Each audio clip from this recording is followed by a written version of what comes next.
Face à l'immigration, 48% des Français croiraient aujourd'hui au remplacement d'une civilisation par une autre. C'est en tout cas selon l'IFOP et la Fondation Jean Jaurès, classée plutôt à gauche de l'échiquier politique. Et pour les auteurs de ce sondage, il s'agirait là de complotisme. Mais essayons de voir les choses un peu différemment. 48% après tout, ce n'est pas rien. Et en fait, il pourrait bien s'agir de la plus grande victoire idéologique ou conceptuelle de la droite radicale depuis, peut-être depuis un demi-siècle. Alors victoire de la droite radicale, mais aussi et surtout d'un homme, Renaud Camus. Et pour ceux qui l'ignorent, Renaud Camus est écrivain et l'inventeur du grand remplacement. Et pour ceux qui découvrent aussi cette expression, voici ce qu'il en dit.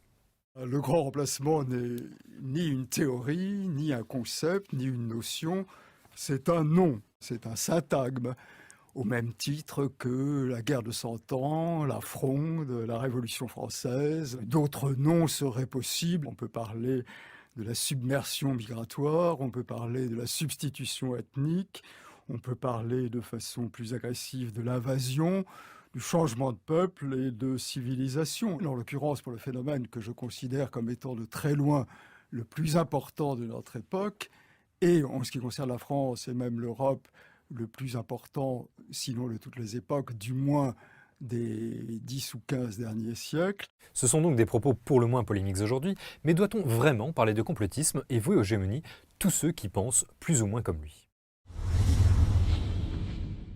Alors en toute logique, face à l'hypothèse du grand remplacement, 3 positions existent. D'abord, oui, le grand remplacement a lieu et c'est un drame. Ensuite, oui, le grand remplacement a lieu et c'est une bonne chose. Et enfin, non, le grand remplacement n'a pas lieu et c'est un fantasme. La première est donc celle de Renaud Camus et vous avez entendu ce qu'il avait à en dire. Les positions de ces contradicteurs sont quant à elles divisées entre le refus et l'acceptation. Et il faut bien dire que les opinions des contradicteurs sont souvent contradictoires, hésitant entre le refus du grand remplacement et l'acceptation du multiculturalisme. La deuxième position est plus rarement exprimée en ces termes, si ce n'est de manière détournée, comme Mehdi Meklat la reprenant à son compte pour revendiquer un changement générationnel. En fait, les promoteurs préféreront plaider pour le multiculturalisme ou pour une mutation inéluctable, en suivant la logique un peu paresseuse d'un sens de l'histoire, même si cela se fait en des termes quelquefois anxiogènes. N'ayez peur d'être minoritaire culturellement. Et est-ce que N'ayez vous pas pouvez peur de comprendre quelque chose qui va se passer. Ça Ça s'appelle une mutation. Vous Ça s'appelle une mutation. Vous ne devriez pas Ce n'est prendre pas ça la si à la disparition. légère. Anxiogène, disais-je, parce que tout changement de peuple provoquerait naturellement un changement de culture, n'en déplaise aux plus naïfs. Et peut-être en conviendrez-vous, cet argument est quand même une bien étrange façon de remercier un peuple d'accueil, désirant la continuité de son histoire et de son identité. Mais passons. La troisième position est le refus du grand remplacement, accusé d'être un fantasme ou un complot. Est-ce que c'est le rôle du service public, c'est-à-dire de l'argent des contribuables, de donner la parole à ce genre de personnages dont on sait que la thèse est totalement conspirationniste et complotiste. Il n'y a pas de vérité scientifique de ce grand remplacement, ça n'existe pas. Il semblerait donc que les journalistes du quotidien ont mené d'intenses, mais alors vraiment de très intenses recherches. Essayons quand même de les intensifier un peu. Le problème, admettons-le, est que Renaud Camus refuse volontairement l'approche sociologique ou scientifique. Il, je cite, conteste la notion de chiffre. Il préfère, d'une certaine manière, la défense de la littérature à celle de son propre syntagme, et on pourra donc d'une certaine manière douter de son sens politique. Mais évidemment, on pourra autant douter du sens politique de ses opposants, leur position semblant en réalité la moins tenable, car il est impossible d'accepter le fait mondialisation sans en accepter les plus ultimes conséquences, parmi lesquelles le bouleversement migratoire. Par exemple, dire d'un côté « nous sommes tous des enfants immigrés » et de l'autre « nier ce bouleversement » est antithétique. Alain Finkielkraut, ami mais en désaccord avec Renaud Camus, pointait lui aussi la mutation en cours. Écoutons-le. L'œil ne se trompe pas complètement. Alors, en tirer les conclusions analogiques que fait Renaud Camus, je suis en désaccord, mais on ne peut pas non plus nier cette espèce de mutation. Il s'est passé quelque chose en Europe d'extraordinairement spectaculaire. Alors où en sommes-nous démographiquement? Et plus encore, quelles projections pouvons-nous établir? Évidemment, le terrain est très incertain puisque, comme vous le savez, les statistiques ethniques sont interdites en France, ce qui est, semble-t-il, malheureux puisque cela conduit les uns à surestimer et les autres à sous-estimer des chiffres. Mais cela étant dit, le problème n'est pas statistique. Au fond, il est logique.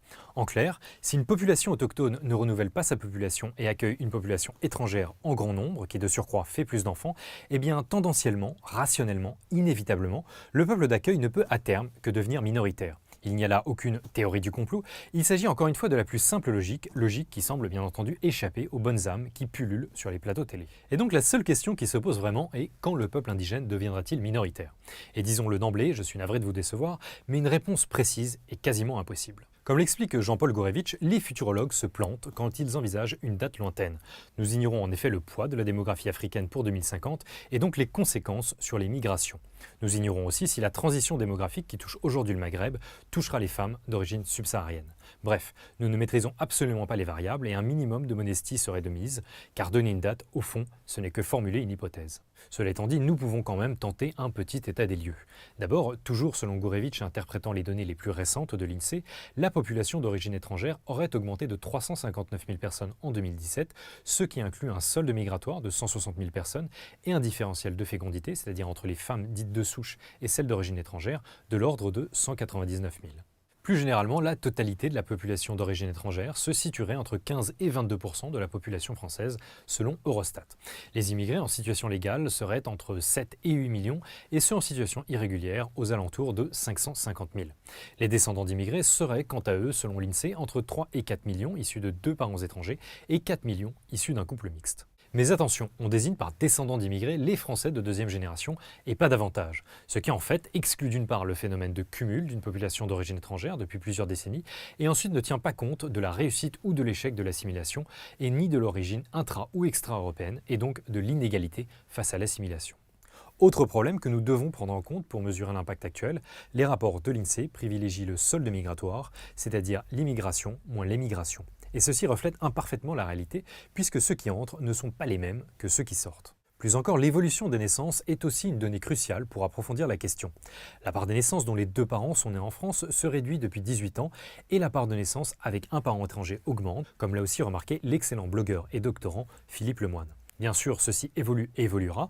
La fécondité des femmes immigrées est de 2,75, mais celle des descendantes d'immigrés se rapproche des Françaises autochtones, en tout cas pour les descendantes d'origine maghrébine à 1,87, mais non pour celles d'origine subsaharienne qui se maintiennent encore à 4 enfants par femme. En complément, un autre repère statistique pourrait s'avérer utile pour cerner les évolutions des naissances, même s'il est à prendre avec des pincettes. Nous pensons là au test de la drépanocytose, réalisé pour dépister une maladie génétique principalement présente dans les populations d'origine antillaise, africaine ou maghrébine, mais aussi indienne. À prendre avec des pincettes, disais-je, puisqu'il tient compte des naissances ultramarines et de la façade nord de la Méditerranée, mais non des naissances asiatiques. En fait, ce test peut quand même nous aider à avoir une petite idée sur les naissances extra-européennes qui atteindraient, en tout cas selon cette carte réalisée par F de Souche, à partir des chiffres de l'AFD-PHE, presque 75% en Île-de-France. 75% c'est donc très largement majoritaire, mais aussi 9% en Bretagne ou 16% en Normandie. Donc dans l'ensemble, ceci n'est peut-être pas un grand remplacement, mais cela s'avère de plus en plus prégnant. Encore une fois, nous ne pouvons pas donner la date du basculement quand les naissances d'origine étrangère surpasseront les naissances autochtones à l'échelle nationale ou alors de manière très hasardeuse, c'est-à-dire vers 2050-2060. Mais en toute logique, répétons-le, cela ne manquera pas d'advenir si les Français dits de souche ne recommencent pas à faire des enfants et si rien n'est fait politiquement face aux défis migratoires.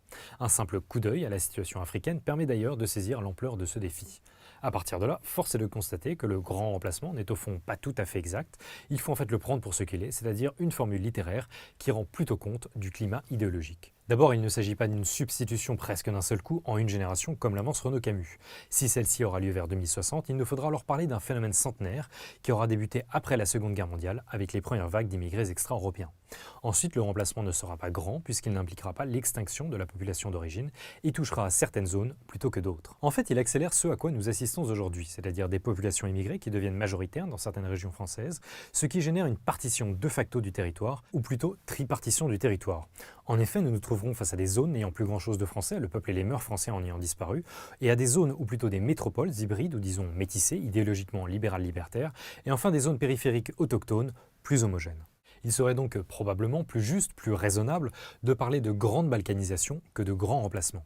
Mais une chose est sûre, quel qu'en soit le nom, ce phénomène est déjà préparé idéologiquement à la fois par ceux qui s'en réjouissent et par ceux qui refusent d'étudier le problème, et qui écartent totalement le fait que la substitution de population est aussi la conséquence du départ des forces vives des pays d'émigration.